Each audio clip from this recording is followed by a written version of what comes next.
விஜய்க்கான அந்த அவரோட ரசிகர்கள் வாக்கு அதில் வந்து சேஞ்ச் இருக்க மாதிரி தெரியல. அது வந்து எவ்வளவுன்னு கணிக்கிறது தான் ரொம்ப கஷ்டமாக இருக்குது. அது வந்து அன்டெஸ்டடாக இருக்குது அப்படின்றாங்க. அன்டெஸ்டட் சொல்கிறவங்களோட நோக்கம் என்னவாக இருக்குன்னா, அது ரொம்ப குறைவாக இருக்கும்ன்ற அர்த்தத்தில் சொல்கிறாங்க. 2%லேருந்து கணக்கு போடுறாங்க அவருக்கு ஆக்சுவலாக. இப்போ அன்டெஸ்டட்னா அது 10 இருக்கலாம், 15 இருக்கலாம், 20 இருக்கலாம், 25 இருக்கலாம், 3 இருக்கலாம், 5 இருக்கலாம். எதுவுமே சொல்ல முடியல. ஆனால் அவருடைய ரசிகர்கள் பட்டாளம் வந்து பெரிய பட்டாளமாக இருக்குது. அது செல்வாக்கு மிக்க ரசிகர்கள் பட்டாளம் வச்சுருக்காரு. அது எந்த விதமான சந்தேகமும் கிடையாது.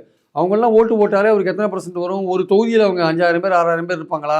ஒரு தொகுதியில் வின் பண்ணுற அளவுக்கு அவங்க இல்லைன்றதை உறுதியாக சொல்ல முடியும். ஒரு அசம்பிளி தொகுதியில் ஒரு 1.25 லட்சம் ஓட்டு வாங்கினா தான் நீங்கள் வின் பண்ண முடியும். அந்த அளவுக்கு விஜய்க்கு வந்து வாய்ப்பு இல்லைன்றதை தெளிவாக சொல்ல முடியும். அவ்வளோ ரசிகர்கள் கிடையாதுன்ட்டு. அப்போ ஒரு 50,000 இருப்பாங்களா, இல்லை 60,000 இருப்பாங்களான்னு நமக்கு தெரியல ஆக்சுவலாக வந்து. ஸோ அதுதான் முக்கியமான விஷயம். அதனால் வந்து அவரை பொறுத்த மட்டும் வந்து கணிக்கவே முடியாது. அப்படிதான் கூட்டணிக்கு வரனால வாக்கு சதவீதம் பாதிப்பு. கூட்டணிக்கு வரதுனால அவர் இழக்கிற வாய்ப்புகள் அதிகம். பிஜேபி கூட்டணி, பிஜேபி அதிமுக கூட்டணிக்கு ஒரு போனார்னா அவர் மேலே மைனாரிட்டிகள் வச்சிருக்கிற நம்பிக்கை இருக்குல்ல, அது கொஞ்சம் உடையும். பாஜக விழுத்து வரை பேசிட்டு இருக்காருல்ல, அந்த நம்பிக்கை உடஞ்சி அது அந்த ஓட்டுகள் வந்து அப்படியே இன்டாக்டாக கடந்த 3 தேர்தலாக எப்படி திமுக அணிக்கு போயிட்டு இருக்கோ அதே மாதிரி போகும்.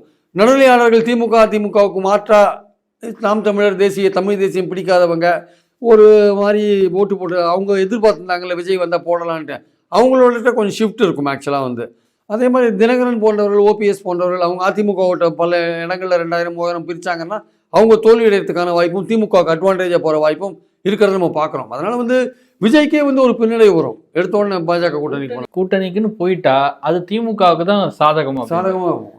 அது ஒரு எட்ஜி அவங்களுக்கு திமுகவுக்கு தான் இருக்கும். அந்த எட்ஜி நீங்கள் சொல்கிற மாதிரி இந்த அணி வந்து பாஜக அதிமுக தவேக அணி வந்து ஒரு பெரிய ஒரு கிராண்ட் அலையன்ஸ்ன்ற மாதிரியான தோற்றத்தை கொடுத்தா கூட திமுக அணியும் வந்து கிட்டத்தட்ட ஈக்குவலான ஒரு போட்டியை கொடுத்து கொஞ்சம் ஒரு எட்ஜு அதுக்கு இருக்குன்றதான் என்னுடைய பாயிண்ட் ஆக்சுவலாக.